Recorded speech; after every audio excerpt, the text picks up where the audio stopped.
going on the road without a pen? Without a pen? Got a pen, Ash? Best idea. No. I'll manage without. No problem. Are you recording as well? I'm recording. I always do with journalists. Okay. Is this going to be This is uploaded for live? me on YouTube. It's just for me. Yeah. Okay. You're Is not. it going live? Yeah. Oh. Right now? Yeah. Okay. Why? Why? Because I'm sitting down with you. Yesterday, or this week in your newspaper, you called me a Muslim hater. That's not true. That's not true. I did not call you a Muslim hater. Your newspaper did. Yes, that's true. Yeah, the article in your newspaper called me a Muslim hater. So I go live so that then I can ask people, or I can sit and ask you as a journalist. If we can just put that back there a little bit. I'm sorry. Yeah? But you did not ask me if I wanted to be recorded. You don't want to be recorded, I'll record myself. Oh, okay, perfect. Okay, fine. So I sat down just to say, just so that, because whenever I sit down with journalists, hopefully you're different. Whenever I sit down with journalists in the UK, I sit and talk to them, and they just lie. They just lie. And the trust that the public have, I don't know about here, the trust that the public have, for example, when I read your newspaper that called me a Muslim hater, which is what I was hoping to ask you, what do you, when I'm called a Muslim hater, what do you take that from? I hate all Muslims. Well, in fact, I didn't write it. Okay. And I saw that somebody from that invited you today, Sanfar Roy, was quite angry about those words that our newspaper wrote. So my question to you would be: are you a Muslim hater? Don't you think that the question should have been asked to me before you printed in a national newspaper in your country? Before you told the whole of your country I'm a Muslim hater, don't you think that question should have been asked to me?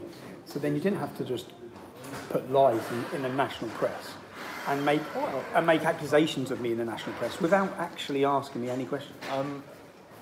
I'd like to answer that question, but then I'd like to do the interview, of course. Yeah, if you can answer that question. Why would your newspaper run an article on me without even contacting me, without trying to ask me my views on anything? Why would they just tell the whole of Belgium that I'm a Muslim hater? Well, of course, it's not the case that people need to call you for everything they want to write about you, because that, first of all, that would be unreasonable to take that much of your time if every newspaper that wanted to write about you needed to call you for that.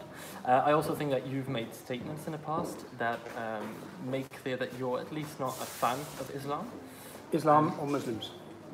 This is my problem. This is my problem. I think both. Can you give me, if you've got your paperwork there, if you can just tell me one statement I've made against Muslims that makes me a Muslim hater?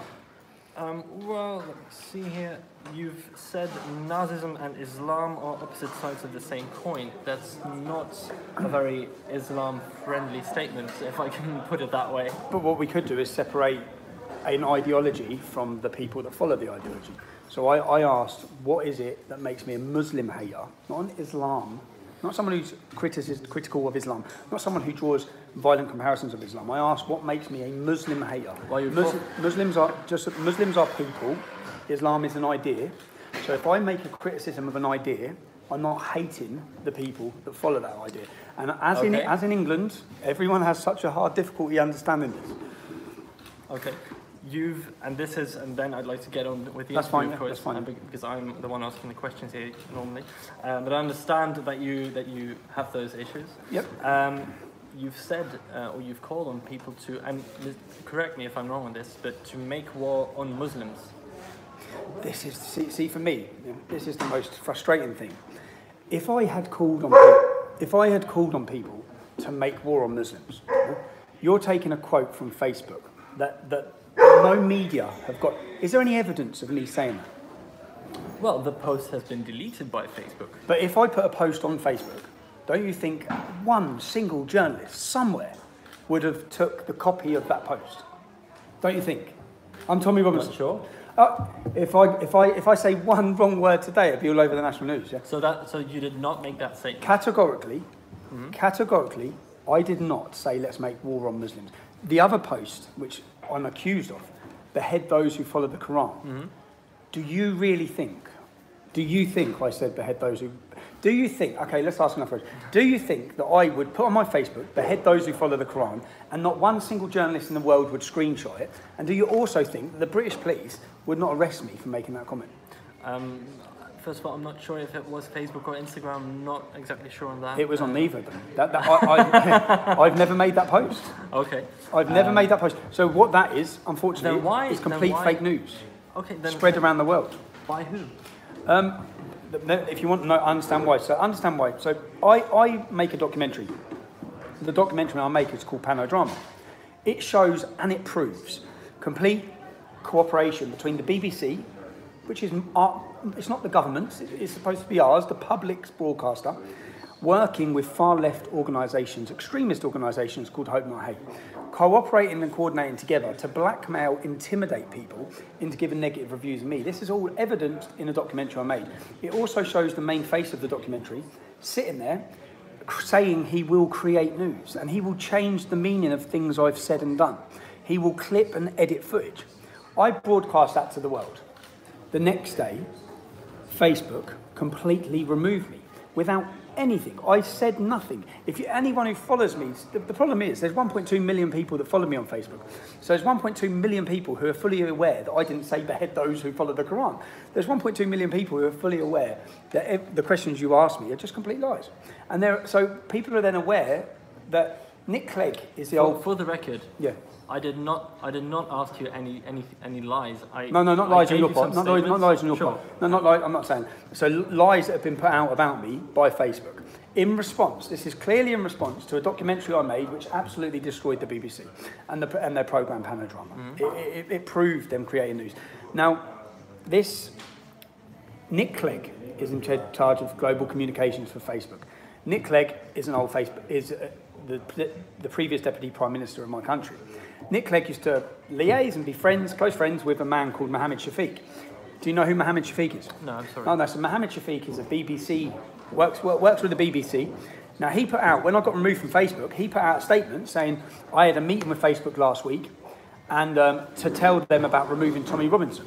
So, Mohammed Shafiq is an organisation, his brother is, you know Sharia for Belgium, the organisation? Mm-hmm. Absolutely. Well, Mohammed Shafiq's brother was the counterpart of that organisation in the UK, a radical extremist group. That's Mohammed Shafiq's brother. Mohammed Shafiq's cousins have been involved in, and family members have been involved in the mass rape of young girls in our country. This is a gentleman that then has been given a position to sit with social network companies and with prime ministers or previous deputy prime minister in my country to have my platform removed. And the reason I'll tell you the reason they want me removed is because I'm reaching the public, I'm embarrassing them, I'm giving people the opportunity to see what's happening on the streets, not just, for example, what they want to have is the monopoly, which you have in this country. Well, you have had. You told the whole country I'm a Muslim hater. What way have I got of responding to that other than sitting with you now because you've sat down with me? Other than that, what way have I got responding to the Belgian audience to tell them I'm not a Muslim hater with your article? Because I can't go on Twitter and respond because I've been deleted for stating a fact. I can't go on Facebook and respond. I can't go on Instagram and respond. I have no platform now to counter the lies, because that's a lie. I'm not sure that that's entirely true because you're live streaming your reply right now. I only have YouTube, yeah. But just so and that is a social media network. That's a social media network where last week Tom Watson, who is the deputy leader of the Labour Party, the opposition party in the UK, stood in Parliament and demanded that I am removed from YouTube. He also wrote a statement to the CEO of YouTube demanding that my videos are removed without giving any evidence to my hate speech in my videos. In fact, YouTube responded saying that none of my videos have violated their terms of guidance. Now, Free Labour MPs, there's a video online, you can watch it, I'll send you it if you give me your email address. Free Labour MPs sit down with the CEO of YouTube. And they too, Muslim MPs, Naz Shah, this is an MP that has and I'll quote her, says that the English child victims of mass gang rape should be quiet for the sake of diversity. That's what she has retweeted, yeah? So these people sit down and it is complete fascism. It is members of government sitting down with private businesses and demanding, and not just demanding, but pressurising them, that they remove dissident voices. And it's been successful with Facebook, it's been successful with Twitter, it's been successful with PayPal, it's been successful with Instagram, and I'm talking on YouTube now, but that time is going to come to an end where I'll be removed from YouTube. And when I'm removed from YouTube, this is what the worrying thing is for people across Europe, in all these countries, that I'm being unpersoned. I'm being removed from every sphere. What next? They want to remove my bank then, do they? My mobile phone contract? That's where we're going. And to anyone, as a journalist, I'm just guessing that you'll be on the left, yeah? To anyone who genuinely cares about freedom, where's my freedom? I haven't been arrested under any crime or law. We have strong laws in the UK about inciting hatred. You said you weren't arrested under any crime or law? To do with hate speech. Okay. The one thing that people want me removed for is this new word that's used to beat people up, which is hate speech. Well, we have laws in the UK against inciting hatred. We have laws against inciting racial hatred or religious hatred. We have all of these laws. I've never ever been arrested, let alone convicted. Isn't it very difficult to convict somebody for hate speech? Because it's very difficult to draw the line with free speech, isn't it? Well, no, it's not. No. Hate speech, inciting racial hatred under law, is inciting violence or inciting hate against a group of people. Now, as I've said, I don't talk about Muslims, I talk about Islam. So the problem we have now is that people in this country wish to enforce blasphemy laws, which is absolutely insane. People across Europe want blasphemy laws. They don't want people to be able to be critical of Islam. Now, if I pick up a book and I read this book, and this book says so many derogatory things about me and my family, and it's literally incites murder against them, should I be in a position and should I be free to criticise this book? I should. That's a fundamental right. I have to be. But what we want to create now, and what people want to wish to use, they wish to silence. What they don't realise is by the tactics that are being used by the government, 1.2 million people followed me on Facebook. You haven't just cut me off. You've cut them off. When you don't give people... Well, no. You've cut them off from what? From Facebook? No. Anyone in the UK who writes Tommy Robinson or puts a link to Tommy Robinson video is removed from Facebook. So they haven't just... This isn't just about Tommy Robinson broke our guidelines, let's get rid of him. This is about we are going to remove any discussion of Tommy Robinson. You're saying that anybody in the UK who posts... On Facebook. I'll show you a video. Sorry, in the UK, on Facebook, who posts something referencing you or your name... It's removed. Community guidelines. It goes against community guidelines because Facebook have put me... To mention your name. To mention my name. Which, do you think that's insane? I don't think that's true, actually. I'll show you the videos, but I'll show you the evidence in a minute. I'll show you, as soon as we finish this, I'll show you all the evidence, yeah? And there's so many, there'll be thousands of people now watching this who know it's true because they're trying to do it. Now, so what level of censorship are we entering? You're not even allowed to talk about it. Amazon have removed my book, Muhammad's Quran. It was a best-selling book. It's been for sale for 2 years. In fact, it was one of the best-selling Qurans in the world for over a period of time. It's been removed. Why? Doesn't break any laws, doesn't commit any crimes. I haven't broken any laws, I haven't committed any crimes. So you don't like But it's a private company. Yeah, no, it's a private company who have been pressurised, which we have evidence of the pressure in. They are pressurised by NGOs, usually funded by people who want mass immigration, open borders, the destruction of national identity. All of these mass funded billionaires that are funding this mass movement. The mass movement that is there to attack anyone, like myself. You've got representatives in your country who are under constant attack for simply voicing legitimate and legal opinions. But there's also indications that you yourself have been funded by foreign investors, foreign... Okay. Indications or evidence? Well, indications. Indications. Again. Are they true? No, they're not true. Okay. No. So there's no evidence. My legal fees were paid to remove me from prison, and they were paid on the basis that there's an organisation in America who believe in free speech, genuinely believe in free speech, unlike the rest of what's happened to Europe, who want to get rid of free speech. Who actually, I'd say we live in a post-free speech era. There is no free speech, it's just a facade. But the fact that you can say those things here to me and on the stage in a couple of minutes here, doesn't that prove that free speech is not completely eradicated? No, it doesn't, because what we have is when someone gives their free speech. Can I interrupt you? Yeah, go on. So that's what you're saying, right? That free speech doesn't exist anymore? Yeah, I am saying that. Okay. What I'm saying is that when you use your free speech, you then come under constant attack by police, by government, by far-left organisations who are funded by the government, by Islamic organisations. You are imprisoned, you are attacked, all of these things. And when speech has consequences, it's not free. It's no longer free. When your free speech has consequences, even in social consequences, whether you feel you can talk at work, yeah, whether you feel you can tell your employees what you think, you can't. You can't anymore. But is that something that only happens with people on the right, on the far right, where people position you? Yes, completely.